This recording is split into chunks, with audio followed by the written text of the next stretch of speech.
I'm Sunny Megatron. I am a BDSM and certified sexuality educator, certified sexologist, and I do lots of different things. I teach pleasure-based classes, kink, and other sexual technique.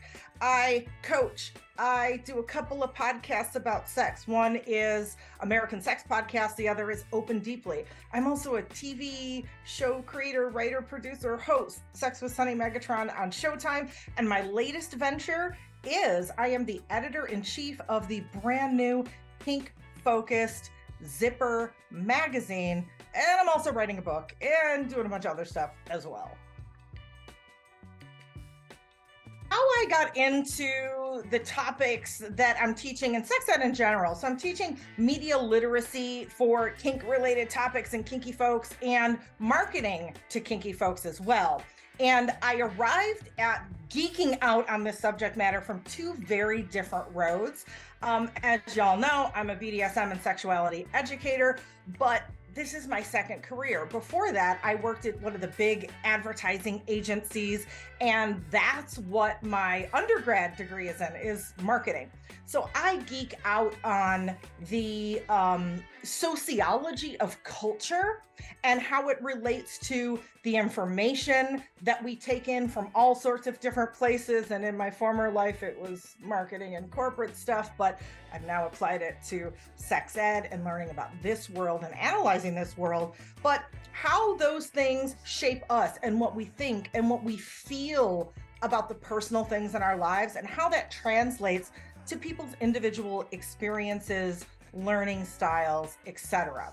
So it was just natural as I transitioned into sexuality education. I do a lot of stuff with the business side behind the scenes, and admittedly, it's just kind of where I geek out. It's my happy place. So that's how I arrived at talking about these subjects.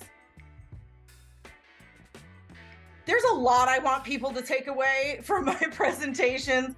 But one of my superpowers is taking all of these big concepts and making them simple, giving them a framework, a pattern, so we can see how all of these things from the world at large affect us in our individual lives. When it comes to media literacy for kink, it's a very bumpy road for somebody who, let's say they're new to the kink lifestyle, or maybe they're not, and maybe they're not connected to a community, or they're connected to a community that may not have the healthiest collective views.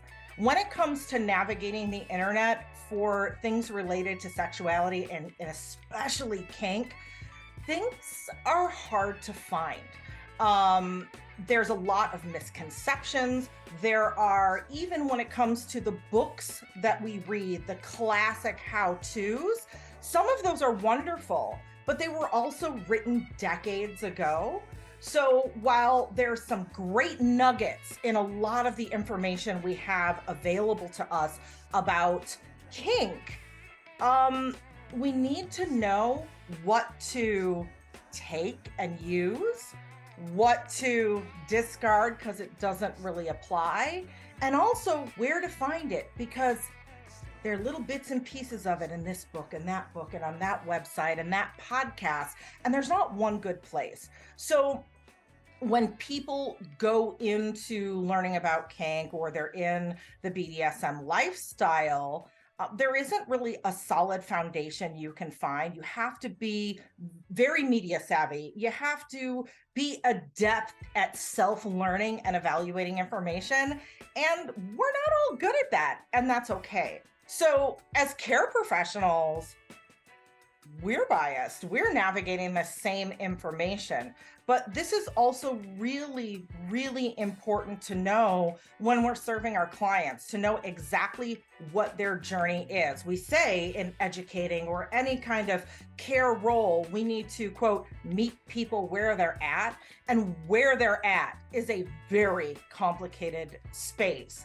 And in order to navigate around any issue, we need to understand how we got here to be able to help our clients and help ourselves have a balanced perspective with the very skewed information that we're getting from the internet and all sorts of different places. So when it comes to marketing to kinky professionals, not only do all the things about the skewed information that we have out there fall into play, the social media landscape and the internet landscape for sex-related topics is very, very complicated. A lot of folks, if they're getting into business, let's say you're a candle company, you're a very family-friendly business, it's hard enough to market yourself. And then when you are a sexuality professional, and the internet considers, anyone from an LGBTQIA activist to a sex therapist, anybody who has to do with sex in any way, shape, or form, or even mentions the word on their social media, is lumped in by these platforms as you're an explicit, XXX rated performer. And there's nothing wrong with being a performer. But when you are going into this world thinking, well, I don't do anything that violates terms of service, a lot of folks are in for a rude awakening. So there's all sorts of ways to get around that censorship or suppression on the internet. And also, because this landscape is constantly changing based on all sorts of things, it's a very, very tangled web. We also have to know, again, like when I'm talking about media literacy with clients, same thing. We have to know the big picture. We have to know why this is happening. And that information will not only help us navigate better in real time, it'll help us be one step ahead to be able to predict what might be coming next. What are the words that might be suppressed, the platforms that might be suppressed? What are the platforms that might be more friendly to us? So that's all important. And another thing is, you need to go, just like regular marketing, you need to find what your message is and find where your people are, because you could have the best information and this great resource, and if you're not reaching the people that you need to reach, either because you're not in the right places or because you're suppressed on social media, it's no good for anybody. So that's what we're going to talk about, and that's what people are going to learn in the marketing to kinky folks portion. Conference, it's hard for me to pick a thing. Of course, I'm excited about the lineup. Of course, I'm excited about the material. I can't wait. But the thing I'm most excited about is the butterfly ripple effect that this information will cause or induce. This is stuff that we're not talking about in professional circles, care professionals that deal with sexuality, even if it's, tangentially or it's their main thing. I want to normalize having these kinds of conversations in professional circles, to teach this information. And I am so glad that it's getting out here because, again, I'm one of those systems thinkers.